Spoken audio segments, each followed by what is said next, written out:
출근길 묵상 365 이야기 묵상 2021년 7월 25일 위기의 순간 말씀에서 발견한 인생 소명.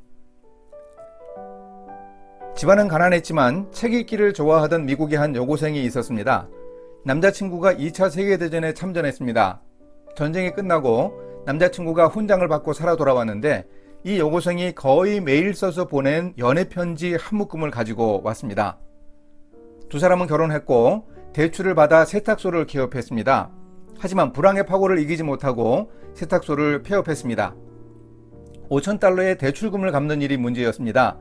여인은 어린아이들을 데리고 커피숍에서 주방 보조로 설거지를 하며 일했으나 내일부터 나오지 말라는 말을 들었습니다. 밤에 잠이 오지 않아 거울 앞에 서 보았습니다. 자신의 이력서를 나름대로 정리해 보았습니다. 나이 23살, 학력 고졸, 특별한 기술이나 자격증 없음, 두 어린 아들들의 엄마. 자신의 이력이 그 정도였습니다. 쓸만한 한 가지 기술도 갖지 못한 것을 아쉬워했습니다. 잠이 오지 않아 뒤척이던 중 성경 속의 한 이야기가 머릿속에 떠올랐습니다. 열왕기하 4장에 나오는 여인의 남편은 엘리사 선지자의 제자였는데 세상을 떠나고 말았습니다. 병이 들어 고생했는지 두 아들이 빚쟁이에게 팔려갈 상황이었습니다. 여인이 남편의 스승 엘리사 선지자를 찾아가 도움을 청하자 선지자가 집에 가지고 있는 것이 무엇인지 물었습니다. 여인에게 남은 것은 기름 한 그릇 뿐이었습니다. 그러자 선지자는 여인에게 이웃들에게 빈 그릇을 많이 빌려 그 그릇에다 기름을 부으라고 했습니다. 선지자의 말대로 했더니 기름이 빈 그릇에 가득 찼습니다. 엘리사 선지자에게 가서 말하자 선지자는 이렇게 말했습니다. 너는 가서 기름을 팔아 빚을 갚고 남은 것으로 너와 내 두 아들이 생활하라. 이때 여인에게 성경 구절이 하나 더 생각났습니다. 달란트 비유에서 한 달란트 받은 종이 들었던 책망입니다. 무릇 있는 자는 받아 풍족하게 되고 없는 자는 그 있는 것까지 빼앗기리라. 여인은 자신에게 남아있는 기름과 달란트가 뭘까 생각했습니다. 한 그릇 기름을 찾지 못하면 한 달란트 받았던 종처럼 가지고 있는 것마저 빼앗길 것 같아 안타까웠습니다. 그때 고등학교 장문 선생님의 얼굴이 떠올랐습니다.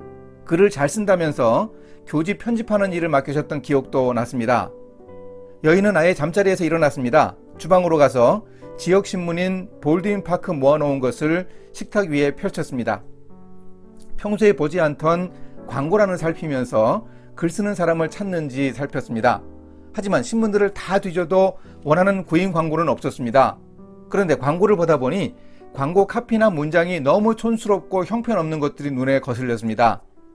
허접한 광고 문안 몇 개를 오려내어 광고를 다시 고쳐 써보며 나름의 샘플 광고 문안을 몇 개 완성했습니다.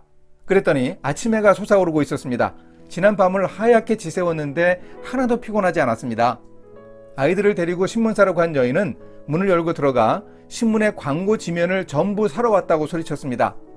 결국 신문의 광고란을 도매 가격으로 다 산 후에 광고주와 계약해 광고 문안을 써주어 비용을 받고 신문사의 광고 비용은 일주일 후에 입금하기로 계약했습니다. 여인은 신발이 다를 정도로 뛰어다니며 광고주들을 만났고 밤에는 광고 카피를 썼습니다. 이 여인의 인생 키워드는 바로 광고였습니다. 인생이 고달프고 힘들 때 글쓰기 재능을 찾아서 하게 된 광고가 바로 여인의 인생 소명이 되었습니다. 그 여인이 $5,000의 대출금을 갚은 것은 물론입니다. 이후 2007년에 세상을 떠날 때까지 60년 동안이나 유명한 광고 대행업자와 작가와 강사로 활동했습니다. 이 여인의 이름은 도티 월터스입니다. 절박한 상황이었지만 하나님의 말씀을 통해 주신 광고라는 키워드로 이 여인은 인생의 새로운 전기를 마련했습니다. 이것이 도티 월터스의 소명이었습니다. 책과 인터넷 자료를 통해 이 이야기를 처음 접했을 때 저는 소름이 돋는 듯한 전율을 느꼈습니다. 열왕기하 4장에 나오는 여인의 이야기와 도티 월터스의 인생이 어쩌면 그렇게 정확하게 들어맞을 수 있단 말입니까? 도티 월터스에게도 두 아들이 있었고 빚을 지고 있었습니다.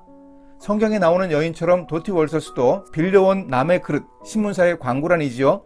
거기에 자신에게 유일하게 남은 기름, 알지도 못했던 글쓰기 능력을 붓고 또 부었습니다. 단 하나, 성경에 나오는 여인의 남편은 죽었고 도티 월터스에게는 남편이 살아있었다는 점만 다를 뿐이었습니다. 성경의 우화적 해석이 아닙니다. 도티 월터스는 정말 힘들고 어려운 상황에도 하나님의 말씀 속에서 인생의 소명을 발견했다는 점이 중요합니다. 결국 그의 인생은 하나님의 말씀이 소명의 원천이었습니다.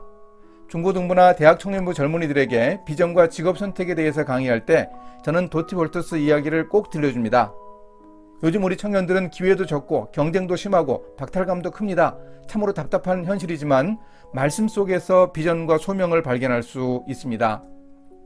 요즘에 힘든 사람은 젊은이들만이 아니고 경영자나 직장인들이나 다들 힘겨운 경쟁을 감당하면서 하루하루 버텨나갑니다. 정년 퇴직해도 30년이나 남은 평균 수명으로 노후가 고달픈 부모 세대도 답답하고 괴롭기는 마찬가지입니다. 하지만 답답한 현실 속에서 눈앞이 캄캄하고 사방이 막혀 있어도 고개 들어 하늘을 보며 용기를 얻어야 합니다. 우리도 말씀 속에서 인생 소명을 발견할 수 있습니다. 함께 기도하십니다. 말씀으로 세상을 창조하신 하나님, 저의 인생에서 여러 방법으로 말씀하시는 하나님을 잘 깨닫게 인도해 주소서. 주의 말씀은 내 발의 등이요 내 길의 빛이니이다. 나의 생명이 항상 위기에 있사오나 나는 주의 법을 잊지 아니하나이다. 말씀하시며 저의 인생에서 앞서가시는 주님을 따르겠습니다. 예수님의 이름으로 기도합니다. 아멘.